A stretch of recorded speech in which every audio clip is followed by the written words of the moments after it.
So we're bringing this up because there was a recent graph released online that freaked a lot of people out, as the UN has explained that they think the population is going to peak at 10.9 billion, not million, because I've been saying that a lot. Numbers are hard. By 2100, there's only going to be 10.9 million well, it's people. ironic That'd be so scary. that you started with a British accent, because a billion means a different thing. What? In England. Okay. England, get your... Doesn't it? It's not I feel like I've heard... Like, I need to look also, up. you need to Google that. Okay, you talk. This is also side note plus, like, lies. All I know is that they measure things in stone, and they also use miles for distances where it's like, come on, get a grip. Anyways, the UN thinks the population is going to peak at 10.9 billion in the year 2100 and start to stabilize or decrease. There's other... Yes. I found it. It's true. Like wow. Historically, they've changed it now to mean 1,000 million, which is what we call a billion. Okay, but historically, the UK, the term a billion meant 1 million. Whoa. So like way bigger. $1 billion. Yes. Okay. Anyway, that was a side note, but also it is just like, England's so funny. We love you. Slay all day. At least you speak our language, sort of. Sometimes it's like, what did you say? Yeah, so this is freaking out a lot of people. People like Elon Musk think it's the biggest issue of our time. Other scientists and people think this could be a really good thing due to the climate crisis. But it is a fact that we are decreasing in population. And I think when I talk about this with... we're not yet decreasing, but that we're projected to start decreasing at some time in the near future. So likely if you're listening to this, you're living in a population that is declining. So that's the part that's really interesting. Like a country that's declining. So outside of like sub-Saharan Africa, like places like Nigeria, which is growing like really rapidly, places in the Middle East, Pakistan, India, outside of those countries, like 85% of the population growth until the year 2035 is going to come from 8 countries.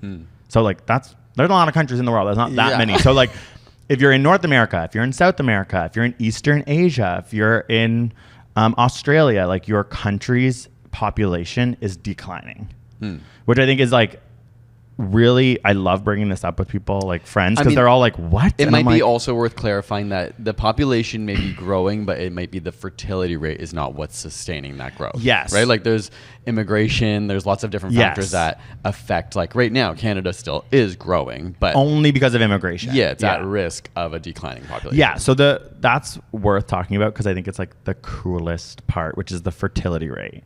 So fertility rate is a number that's all based on the average number of kids that a person who identifies as a woman in that country needs to have for one of them to be a girl who survives to reproducing age.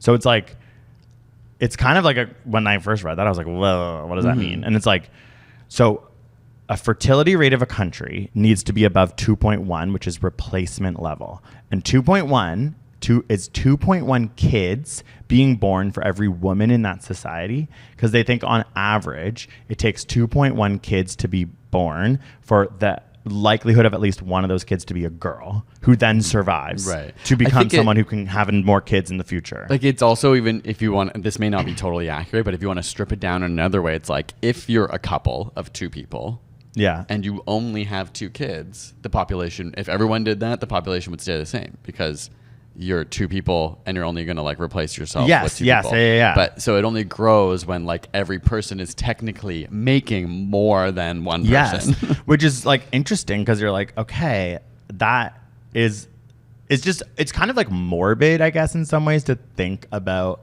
2.1 kids needing to be born in order for like one to be a girl, because it just sort of takes life and makes it like a number. Stat, But it is really interesting when you think, obviously what's happening in mostly what they're saying, these wealthy nations, places like Canada, is that people are having maybe 2 kids. And that's not enough kids for your population to be above what is called replacement level. Whereas in places like Nigeria, their fertility rate right now is 4.7. So the average woman is having 4.7 kids.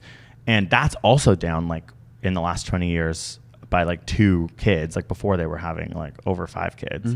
So it's like, Nigeria's population is growing. They're having enough kids for it to grow. But yeah, we're not living in societies like that are having lots of kids. Like, it's it makes interesting sense. because the conversation to me felt not that long ago to be about overpopulation. I know we kind of talked about this on our that's other why pod. I'm obsessed with but this. it is like for the last few decades, I feel like the conversation has been like, we don't have enough resources to feed everyone, and it's only going to get harder. And then the counter to that was like, well, we technically do have enough resources, we just aren't distributing them properly. Like, we don't help people who need help. Like, all the wealthy nations hoard all that wealth and food and stuff, and that we can actually support.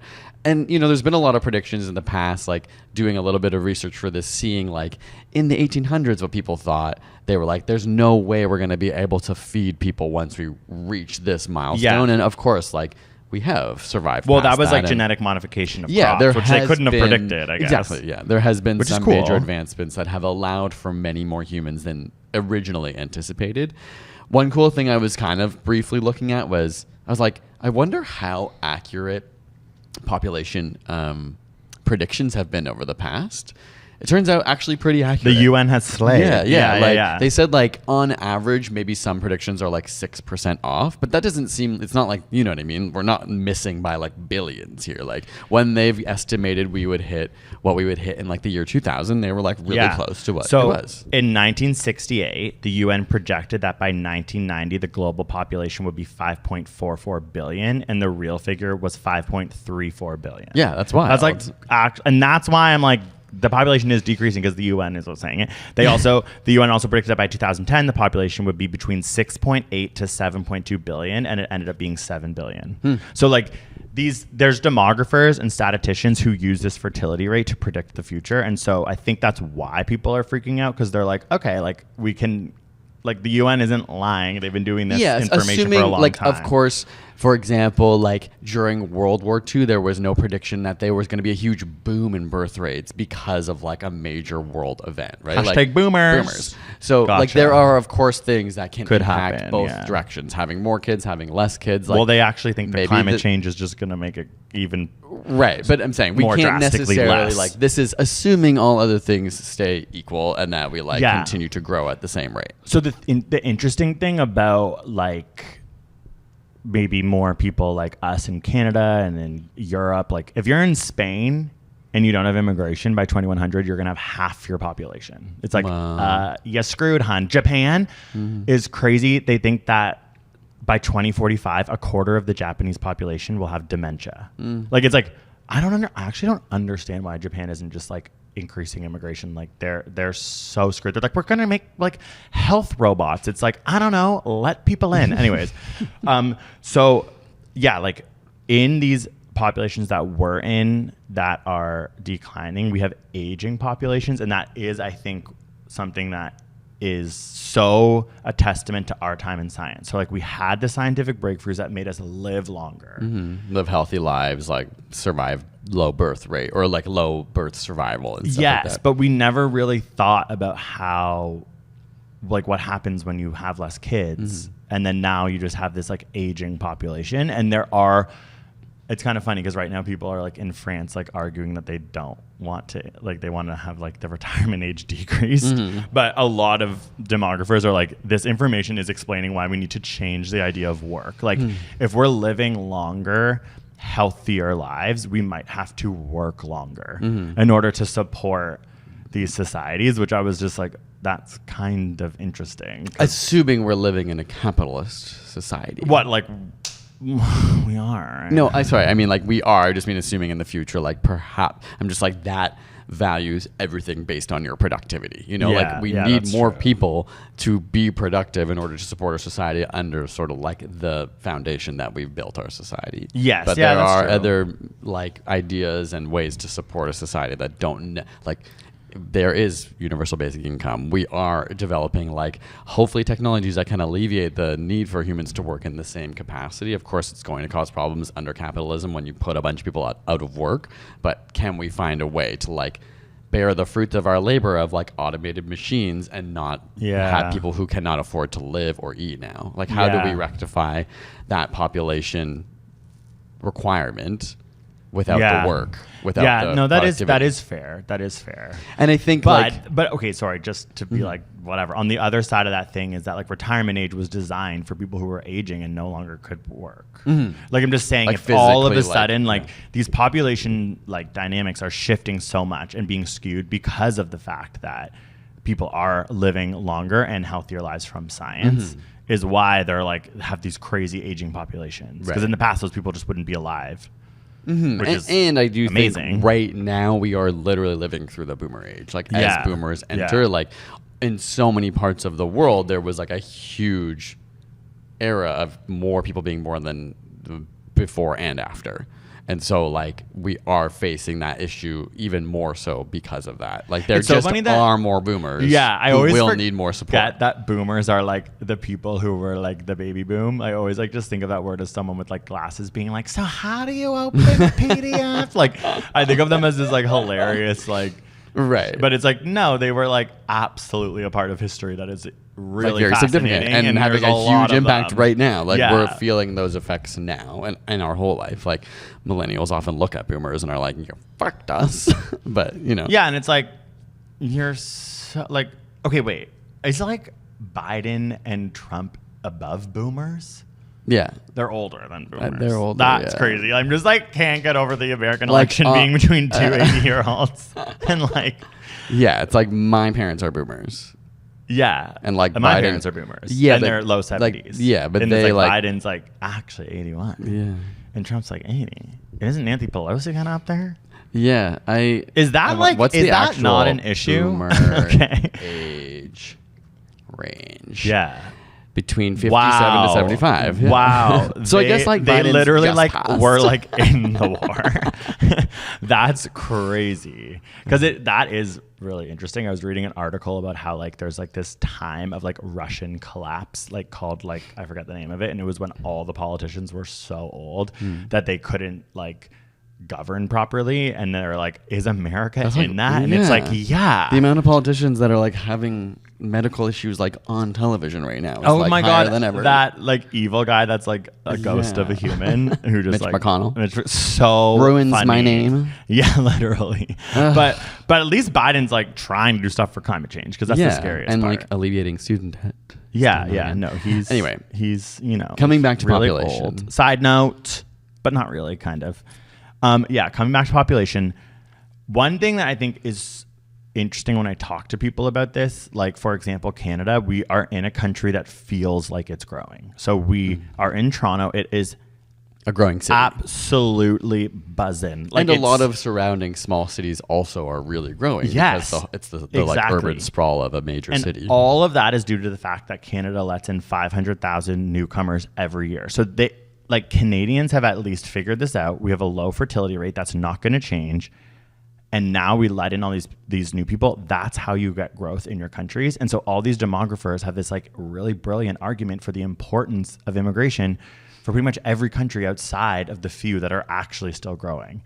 So I think that's just like something that is so important to understand. But like not to play devil's advocate, actually, like there is a conversation. I am very pro immigration and like love to live in a multicultural city, but obviously people are like, we're in a time of like major struggle right now. How do we make sure like all these immigrants who come have support and the people in this country have support to find work and then aren't just like ending up in situations that are potentially like, there is a lot of conversations between both our city, our province, and our country around what is the right amount and what's too much, what's too little, what's overwhelming a city. Is there enough resources? I don't want to just like quickly gloss over the fact that it's like actually very complex and that how do you decide those numbers? And Canada is very privileged because we are not like bordering war-torn countries. We aren't having to, we can choose how many refugees we take. We can choose how many immigrants, and there isn't like as much like sneaking over of the borders and stuff like that. But that's not what the science and the economists and demographers are saying. Tied to capitalism. Like if we're not growing, we will die. But that's okay. So this is the argument that is coming from people who are saying the biggest existential threat of our time is the fact that the population decline. And the only reason those people are saying that is because of economics. Yeah. They're saying that like the way that economics functions right now in the markets, it's like it is based growth on exponential growth. Exactly. So, okay, so we're kind of splitting two ideas, but that's why I'm like, it's frustrating because those same people are anti-immigration. So it's like, if you're going to be so obsessed with that concept, you have to, it's like an oxymoron that the reason politicians are xenophobic and anti-immigration is purely based on a false claim that immigrants are a burden to society to get votes. Like, people know that is not the case, especially now in America, in Canada, in places where your populations aren't growing.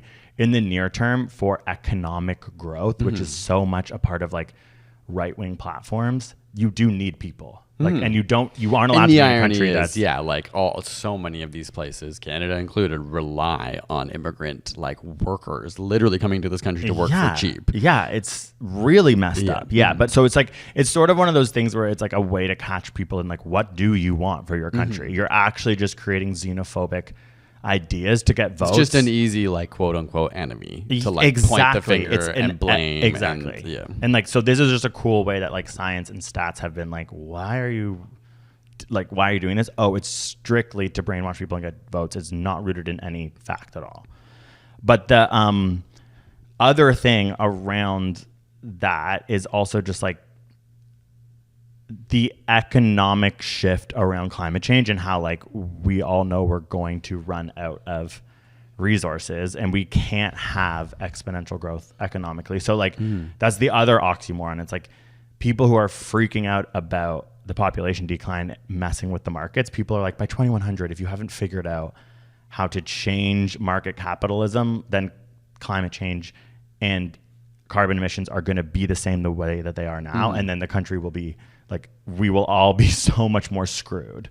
So there is an interesting like argument that the population stabilizing or declining could be a really good existential way for the markets to shift, the world to shift and live in more tandem. Yeah, it does feel like we're on the precipice, and maybe it won't happen in our lifetime, but like it feels like a major shift is coming in that, you know, we're seeing less and less people in the middle class, more and more people struggling, like housing being unaffordable, fooding being unaffordable across like the entire globe, and more populism popping up because of it to take advantage of that it makes me so curious, like where are things going?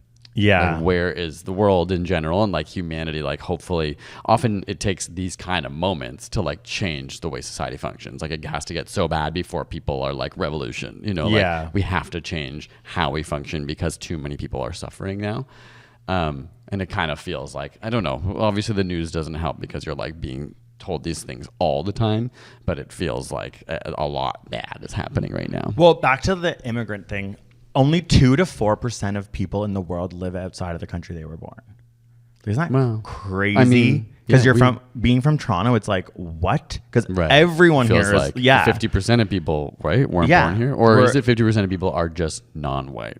No, 50% of people are, we should, like in Toronto. Yeah. But Toronto is the most multicultural city in the world, which I think I like saw some like weird like article and I was like scrolling. I was like, I wonder what number 1 is. And it was like Toronto. And I was like, oh my God, whoa. But it's like, that is that is not enough immigration. 2 to 4% of people living outside. Right. And then another thing is that between the year 2000 to the year 2020, the amount of forcibly displaced people, these are people who of refugees, people who need to escape like wars, went from 17 million to 34 million. That's still not that much, but it went up because there's increased conflict in the world.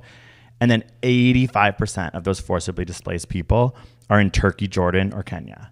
So it's like, that is like, there is not enough immigration happening. Like literally like Kenya, Turkey, and Jordan taking 85%. It's like presumably because people can walk over those borders, right? Like as opposed to the cost to fly them all to North America. Yeah, but it also just shows you like these wealthy nations have decreasing populations and are still so good at keeping these people out. Yeah. When it's like, it is like Canada, of course, we need to work on our transit and stuff, but like we do have opportunities. We do have enough wealth and resources to look after more refugees. And then demographers also think Canada needs to increase their 500,000 newcomers per year. And then the guy who's in the role right now, I like read an interview with him and he's like, we're going to increase it. Like, and it is Canada's doing well. Like Toronto's in a growing city. Like it is nice to know that our politicians are at least doing that. Yeah, but I think, no, I don't disagree. I think just everything is harder than it ever has been. Like I even in Toronto see more tent cities than I ever have living here before, right? Like there is more struggling. I think that's the disconnect, is that people know more people are struggling, even though we hear like we're prospering so much. And you're hearing about like grocery stores and stuff making record profits and stuff, but so many people are struggling. And I think it is important to acknowledge that, yes, it might be a good thing if the population stabilizes, maybe even declines. Like on the surface, you're like, oh, maybe it sounds bad. It's not like anyone's wishing for people to die. It's just like over time, the generations will stop growing. It's actually more about how many kids you're having. There is going to be a huge frictionful time in that transition where a lot of people will struggle because economies will collapse, right? Yeah. And yes, that might be good in some ways, but like you could say that it's good when the housing market collapses, but that ruins a lot of people's lives. Yeah. Right? So there will be a lot of struggle in that, even though it's a good thing in many ways, doesn't mean it will be easy for a lot of people. Yeah. It's all about adaptation around the reality that this is happening. Mm-hmm. And I just think it's better interesting to acknowledge the reality. Yeah. And I think it's interesting that demographers are like the best way and only way to adapt if you're in countries like ours and wealthy countries is to allow immigrants in. Yeah, that is the way to keep the economy going. Because the fear is, like if you're not growing your economy, people are going to struggle even more. But like you said, it's easy to point at immigration as the fault of things because people are suffering, and then they're like, "Well, look at all these people who are being brought." No, it's completely. It's always been. It's funny because it's always been a scapegoat for like hundreds of years, and it's funny when you think about it now how like Irish and Italian people were like immigrants that were like not wanted for a long time, and now they're so integrated into a society like North America that they just are naturalized citizens, or they're just like people who we consider like North American. But there was a time when probably every problem was because of all the Irish immigrants that they were blaming. Yeah, and like when you look back at like growth of like cities and stuff, you're always like, and the boom of immigration caused the city like New York to grow. Like it's like. It's only in reflectors are people like, oh yeah, immigration's great because that's why my parents are here and why my life here is totally. built. I mean, of every like we just live in such a city where we can see, and it's like it is actually a beautiful thing to live in a city where you go on the subway and you see so many different people, you have so many different types of food and neighborhoods you can explore, and like it is very nice. And then you just like realize, okay, everyone's just people, and it's like of course there's shitty people and there's good people, and it has literally nothing to do with and I'm just like race. What would Canada be like if it was more xenophobic or like Japan? We'd be so screwed. There would be no one to look after the aging population.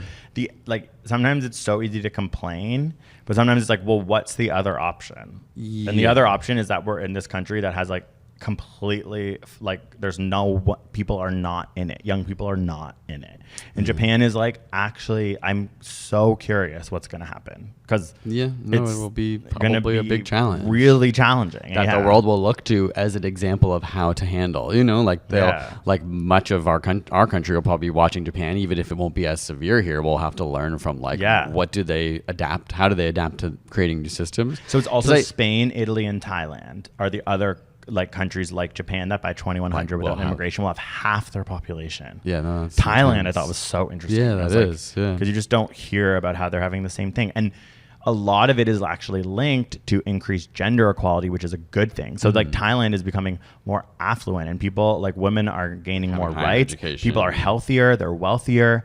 Like it's interesting because it's like lower fertility rate is actually a sign of a really prosperous society.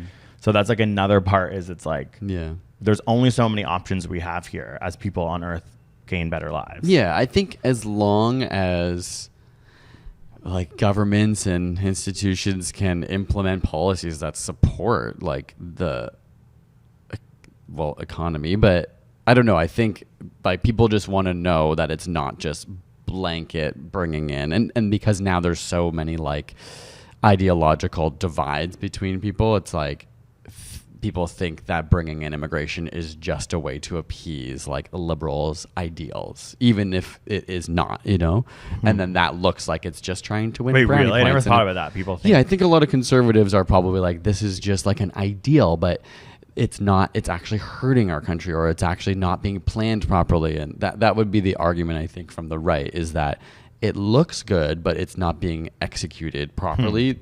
And I think, like, not that I agree with that argument, but obviously we need to like build systems that can properly handle bringing in. Yeah, whether it's tax the rich, whether it's like make sure there's lots of groundwork for allowing people to find housing and to find jobs and to enter this country in a way that is supporting them.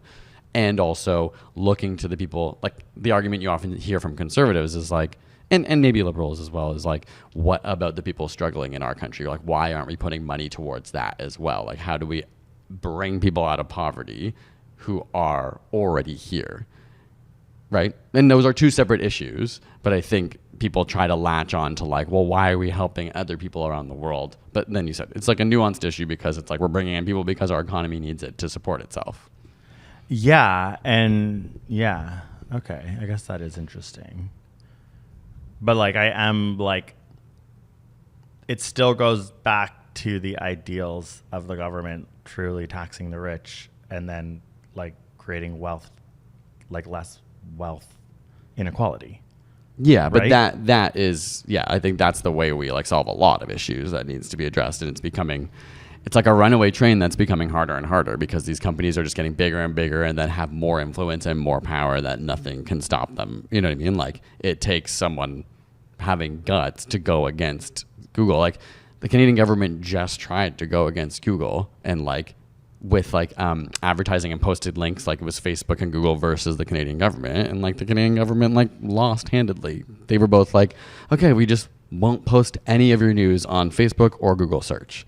And now they've like had to be like, oh wait, like we'll adapt the law so you guys don't have to do that, because the government was like, you're sharing Canadian news but they're not making money from it, but you're getting this benefit of having your site get all this traction. But it's like the Canadian government is smaller than both Facebook and Google. Yeah. It can't throw its weight around, and that is like a huge problem with capitalism, is we're seeing like truly these massive international companies that can not only bribe and like, you know, entice politicians and people to work for them, work with them. It's like hard to, who's going to be the one who says, well, we're going to tax the richest company in the world? They're going to receive a lot of pushback, you know? Yeah. But I'm still thinking about how like they're separate issues, but they're linked in the sense that like your country needs immigration, but then while also simultaneously working on those ideals of like trying to tax corporations and make the money more even, right? Yeah, and I think eventually those corporations have to realize if the wage gap continues to change, it's like it collapses anyway. You know what I mean? Like, I know we're talking. Why? Well, because if people can't afford to live, they can't buy your service in the first place. They can't support your economy. Mm-hmm. Like if there is no middle class who has money to spend to like enjoy, like, okay, fine, keep making record profits at grocery stores. Eventually people are just like, I can't afford my groceries. I'm just literally buying like the cheapest things as possible now. Yeah. Like it has to balance itself out somewhere, I think. Yeah. But then you have, you know, parts of the world where you can see like awful countries that take advantage of their citizens, and there's extreme suffering without. Yeah, because you need the government to kind of get involved before that happens, is the hope. Yeah. Right?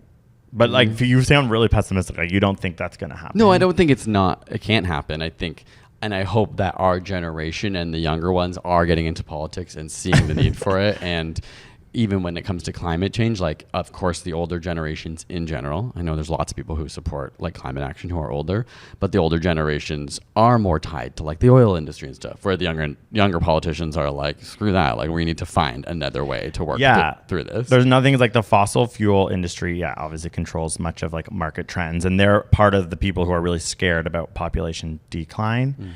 But then like there was these economists that were just like, by 2030, if we keep going at the rate that's expected, it will be $2.7 trillion per year that we have to pay due to the climate destruction.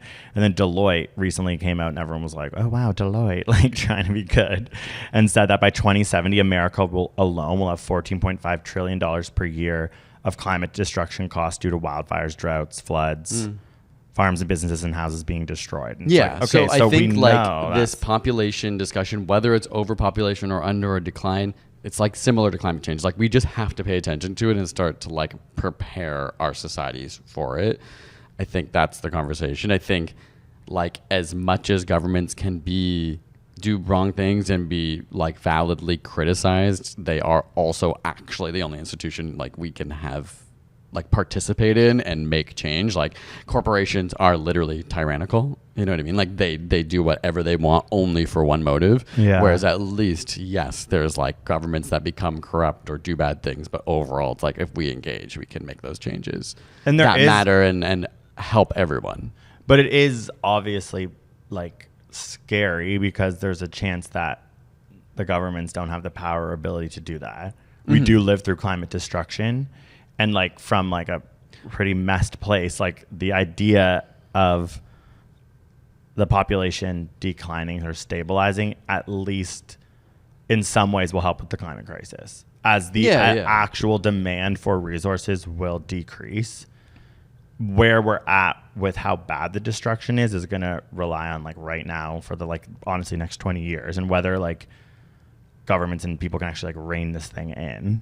But I don't know. I guess it's like now I'm like, yeah, this is really intense. And no, governments, like, it is really intense. Like governments can make a difference and governments can regulate and affect corporations and affect extreme wealth and things like that. It just takes brave enough people to be willing to force them to. Yeah. And I think as the issue becomes more inflamed, they'll have no choice but to do that. Yeah. But right now we're kind of in that middle field where it's like, a lot of governments are still like have to work with corporations, and there's nothing like inherently wrong with that, I think. But like, as more and more people fall into like struggle, they're going to be like, how do we get out of this? And if your population isn't supporting you, it's just a lot of corporations are really good at blaming the government when it's like they are the cause of so many of these issues. This like extreme wealth disparity, like corporations suck up all that and then go like the government did it. Yeah. Right. Like whenever something goes wrong in any country, it's like, well, it's the government's fault. Yeah. And that's not to say governments don't make mistakes again, but it's like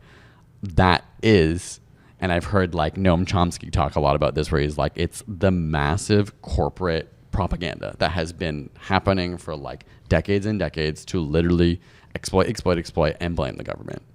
So we just got to like be aware of that. And I think more and more young people are hyper aware of like corporations are often, if not always, evil. Yeah. You know what I mean? Like, I'm like, when are they not? I mean, like a corporation can be like, we have a corporation, like ASAP Science. I don't think it's evil, but I mean, it is like, it makes profit. You know what I mean? Yeah. Like, so obviously there's like levels to corporations. I hope you don't think we're evil. Talking about climate change. Oh yeah. I have a study, but okay, go. It was just about like, we were talking about population. I thought, what about populations of animals and plants, and looked into something. So they're realizing that like obviously the ability for plants to survive climate change I read this. being negatively impacted because animal populations are being impacted. So like being able to disperse plant seeds is becoming harder and harder because there's like fewer birds, fewer animals. And for a plant to survive like these temperature changes, for example, they maybe need to like disperse their seeds farther. Like go further north. Go north. Oh, yeah, and the seeds are coming a lot of the time with birds shit. So they're saying like this seed dispersal has like sharply declined because of animal and mammal losses. The biggest declines are in the northern temperate regions rather than the tropics. So it's like in the extreme ends of the like where we live, basically. What else? Loss of birds and mammals was found to have driven a 60% cut in plant species' ability to track climate change. So plant species have to shift their range by hundreds of meters or even several kilometers a year to be able to thrive in a rapidly warming world. Yeah. So there's like an article about like conservationists who are now like moving animals and moving plants like physically to help. To like further north or further south to deal with climate change. It's like, that's really interesting because it's like we do have the knowledge of science to actually help by physically moving the species of plants.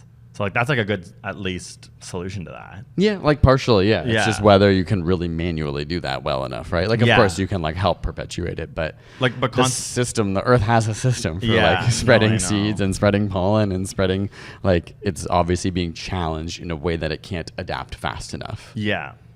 And like you said, like the amount of bird diversity has dropped like so significantly, and so many birds are like what transport seeds around this world. Right? Yeah. I know. Remember when we were like, we're going to do an episode about like the positivity of like what's going to change for climate change? Well, I'm like, no, we do need to do that because it's like this information. It's overwhelming. Well, okay, but then no, I was trying to make it be like this is actually a good thing that the population is declining, but I just feel sorry, I think I've been pessimistic. I'm sorry if this felt intense. No, you are, but like it's fine. Like it is good to not be ignorant and like. Well, I also just feel overwhelmed because like I even feel ignorant. I'm like I have these opinions, but I just like don't know enough about it. But I want to be able to talk about it. But like it feels so overwhelming to consider all the factors and to try and be somebody who's like, how can you take in what everyone's saying and like what is the actual issue? Like how do we find what is the actual solution stripped of like people wanting to blame this person or these groups or that groups? Okay, well the new study found that the decreased fertility rates, because again these wealthy countries are the ones that are having decreased fertility rates, populations are declining, so by 2055 it will result in decreased emissions and per capita income increase of 10% per citizen around the world because of the fact that and another interesting part of that is that wealthy nations are the ones that are having the decreased fertility rates, and they're the ones that produce the most CO2. So like for example, if you live in Nigeria, for every one American, the amount of CO2 that American makes in a year is 22 people in Nigeria. Wow. So all these places that are growing in population, it's like, don't even bother trying to be like, oh my God, they're going to be like creating so much CO2. It's like that's some people have been trying to say that. And then scientists are like, zip that lip because that's not an issue at all. But it is like, to be less pessimistic, it's like, of course, people within these wealthy societies need to be looked after in order to allow immigration in. But these demographers are thinking populations are going to stabilize or decline. That's good for the climate crisis. It's going to force the markets and corporations to deal with that issue. If we can get people and politicians to not be xenophobic about immigrants, those wealthy countries, which do have the resources, can allow the people in who need to leave these overpopulated places like India, Pakistan, for example. And then it's like, of course, it's going to be a challenge as these populations shift, but there is a way that it can actually end up being a really good thing because we're not going to just have exponential population growth on a finite planet that's being destroyed by climate change. So it's kind of like, okay, that is a lot of people who are really smart think this is a good thing. Yeah, the population decline is a good thing. And I think that's why I actually wanted to talk about it because I'm like, it is interesting because I think people go, the world in the future is so depressing and so sad and everyone's dead because the overpopulation, blah, blah, blah. It's like, wait, no. It's actually not overpopulation. That's not going to happen anymore. So it's another opportunity. Like it's a light at the end of the tunnel for the climate crisis that this is going to happen while what you said, we do have to reel in the corporations and stuff, but it's not a bad thing. Yeah. Okay, no, that's good. I'm sorry if I didn't try to be intense. I feel like overwhelmed right now, but now I'm sort of feeling bad about. No, you don't have to feel bad because it's like it is being overwhelmed. It's not like good. I'm just like, was what I was saying stupid or I don't know. If I don't know enough. No, that's fine. But you are really smart, and it's like okay to like challenge anything because I'm growing. But what you're saying was true. You can't just like have. Like we have to take down corporations, and you can't just allow corporations to take all the money while having a society try and just like grow through immigration. Like you do have to figure out how to challenge it. And I think that like, I always thought you were the more optimistic one, but right now I'm like, you're not. No, I think like deep down I feel optimistic, but I'm sort of fearful of like the ways that it might have to get bad first. I think in the end, I think like humanity will find its way. We'll find a way to like mitigate and adapt and all these things. But like, I guess I'm a little pessimistic about the potential like struggle that will ensue until that happens, unless we're like making major strides soon and really understanding and getting everyone together. Cause you know, there is such intense political divides, at least like where we're from right now, that it's like hard to even be like, are we on the same page here? Like, how do we find like the evidence that we can all go, this is real, you know, like this is the truth, or at least the best as we can tell. And like, let's make policy decisions based off of this together where we can all know we're like happy with that. But if we just like, there's so many arguments over what that even is. And like, there's like so many distractions. Yeah. Like I think that's like I find most menacing about the people on the right, because as you can probably tell, I'm not that, is that it just feels like so often there's just so many distracting things happening that are like have nothing to do with climate change. I'm going to say nothing something to do angry, and I'm going to say fuck all the people that have been going to these like anti-LGBTQ and anti-trans protests all over Canada. And if you are associated with that, I think there's a lot of people being like, you're not understanding what the protests are actually about. We just want to make sure parents have like the right to like what their kids are doing in school. And it's like, it's not about that. That's literally that's fucked. Like, it's like when a church pretends it's fucking queer friendly and it's not.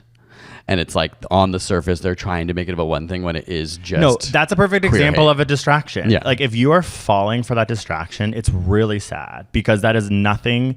Like it's truly designed to get people to get the rich richer and the poor poorer. Like it actually distract is like from like the issues that are actually hurt. Like there's so many people struggling in this world and in this country, and that is not the issue that's going to help at all, and let alone for the fact it's just like harassing a minority group. It's harassing and that's a key word, minority. Like we have to talk about income inequality and climate change, which affects everyone. Which is why everyone's upset. Queer people, you know what I mean? There's hardly any of us. Leave us alone. Like it's so crazy. Like it is such a distraction. You're right. I can see where you went from distraction to that point. Yeah, just like there are these things, and then it sucks. And it sucks because then like everyone, it's like, okay, now it's like the freaking headline on my news app, and it's like it is disgusting. Yeah, and it is like those are the kinds of things like.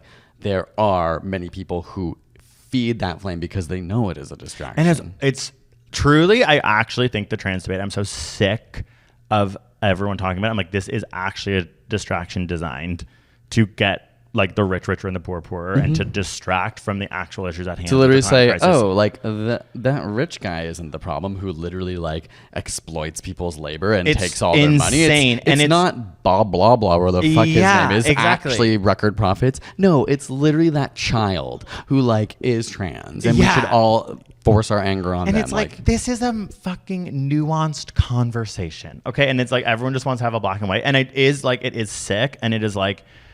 There's so many podcasters, so many people who feed into this. And it is just like, if you're spending your day worrying about this, it's like, it's just a really strong sign that you aren't paying attention. And it's like sad and it's working. And the other sad thing I think is also true is like, people didn't show up for like the climate march recently in high numbers. And it's like, well, a lot of queer people were like getting ready to go to this to protest the anti-LGBT, like it takes energy. You have to figure out what things you're trying to fight for.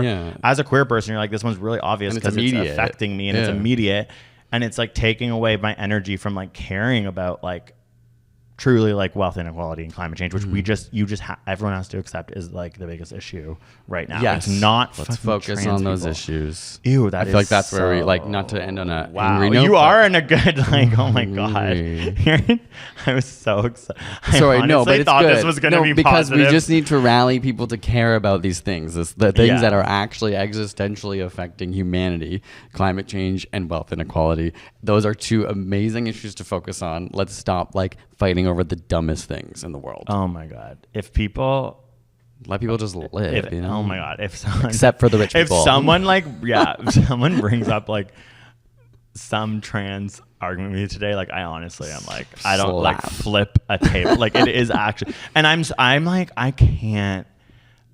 This is maybe we have to. We're gonna. Like I can't believe we are still talking about this. It's insane. Absolutely insane. It's like, oh yeah, okay, like Hawaii is just like burning to the ground. Like literally, like neighborhoods are like flooding, and then people are like, I don't even know what they're trying to say about trans people. Like the amount of like even us queer people like having to get together and be like, oh, my brother said this thing. My like dad's friend said this thing, and it's like, oh my god, they're seeking us out, and then they're like making us feel so like we actually are having to still talk about this. I can't. I'm so sick of talking about it, but we have to because they're doing a really good job. Yeah, it's sick. It's so sick. I'm so angry at like all the people, you know who they are, the Joe Rogans, the people who have just like fed this flame for so long, and now they're probably moved on to something else. I don't know what the hell they're talking about now, but they're just like, they just get to come in, fuck everything up, and then be like, we're actually like bipartisan.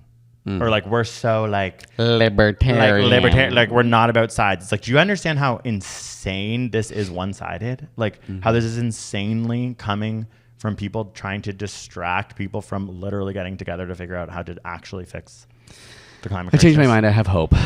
Okay, we're ending on that note. That was so intense. Oh my God, now I'm so mad. Okay, I know, that's what I'm saying. No, there's hope. Lots of countries are starting to like, you know, especially Europe is really good at like making rules and helping to like hold companies accountable. And I don't know. Yeah. Okay, no, but there is hope. There's a lot of grassroots movements. We are going to do an episode on like the positive like ways to think about climate change, how to actually be involved in a way that is like not harping on all the bad and actually just being like, how can people feel even good like about the thing you were this? saying about how birds aren't flying. It's like I literally read a brilliant article about these amazing conservationists who are like, we get what's going on and we're going to start moving things and it could help. And it's like, okay, there are what are all the positive things going on, and there is change happening, and like there is so much change in our very own lifetime. We've seen so much, especially like even with queer rights. And yes, this is a blip. Hopefully it's just a blip. I know, and it's just like, and this trans thing, it's a freaking distraction. If you are thinking about it, if someone's talking to you about it, you need to put your finger on the shh.